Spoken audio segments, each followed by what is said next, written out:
I might even be able to share my screen. Let's just see if I can do that. In 2005, an unelected group of World Health Organization officials produced a document containing guidelines for signatory states entitled WHO Checklist for Influenza Pandemic Preparedness Planning. So this is 15 years ago, just about. Wow. And there's the reference. It's still there. You can go and read it. During a pandemic, it may be necessary to overrule existing legislation or individual human rights. Examples are the enforcement of quarantine. What does that remind you of? Overruling individual freedom of movement. What does that remind you of?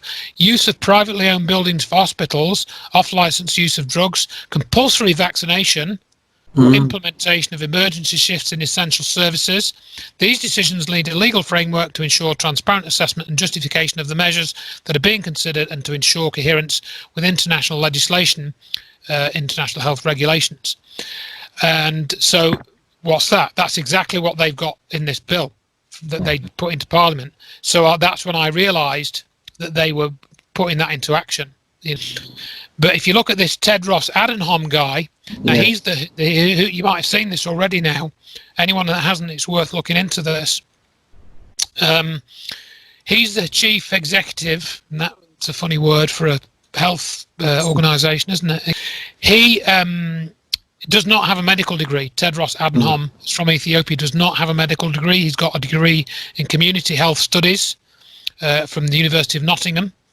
I should say a PhD rather. So he is a PhD, he is a doctor, but he's not a doctor of medicine. He doesn't have a medical degree. It's more like sociology. And he was actually the third most powerful person in the TPLF, which I think is something like the People's Liberation Front. Yeah, I read about this, yeah. Right, exactly. So it's a communist, that's the key word here. Communist Revolutionary Party in Ethiopia that was listed as the sixth most powerful terrorist organisation. Sorry, it was listed as a terrorist organisation in the 90s and as a political arm of a minority ethnic group, which was 6% of the population. And they reportedly conducted systematic discrimination and human rights abuses against the majority ethnic group.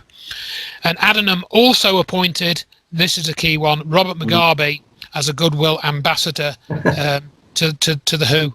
So every single day, 1,300 odd people die in the UK. That's quite a lot of people. That's quite a lot of people, you know. So if somebody reports that 10 people have died from coronavirus in a given city, that's actually about average, you know. And what they're actually doing is they're actually now changing. In fact, I've got going back to this report because this is the one that I've written. They're actually changing the way that they record deaths. So 3912 deaths occurred in March 2020, so that's a whole month. 91% had at least one pre-existing condition, while 349, 9% had none. So there's no, in other words, when you actually look at all the figures and take them all apart, there is no extra death, or very little extra death from this supposed COVID-19. There's still the same number of people dying every month. Our definition of COVID-19 includes some cases where the certifying doctor suspected the death involved COVID-19, but was not certain, for example, because no test was done. So they're actually counting some deaths based on suspicion. No test is involved. So what's happening, you see, is for people to understand this, we're now getting to the situation, and anybody can go and check this. Care has been taken away from people. They're not going to hospital because they're scared of catching the virus, but that's going to become more of a regular occurrence with the current situation, because people are staying at home. They're going to be either really ill at home or die at home, and people are going to think, oh God, it's this killer virus. No, they might have had that condition for 30 years, you know.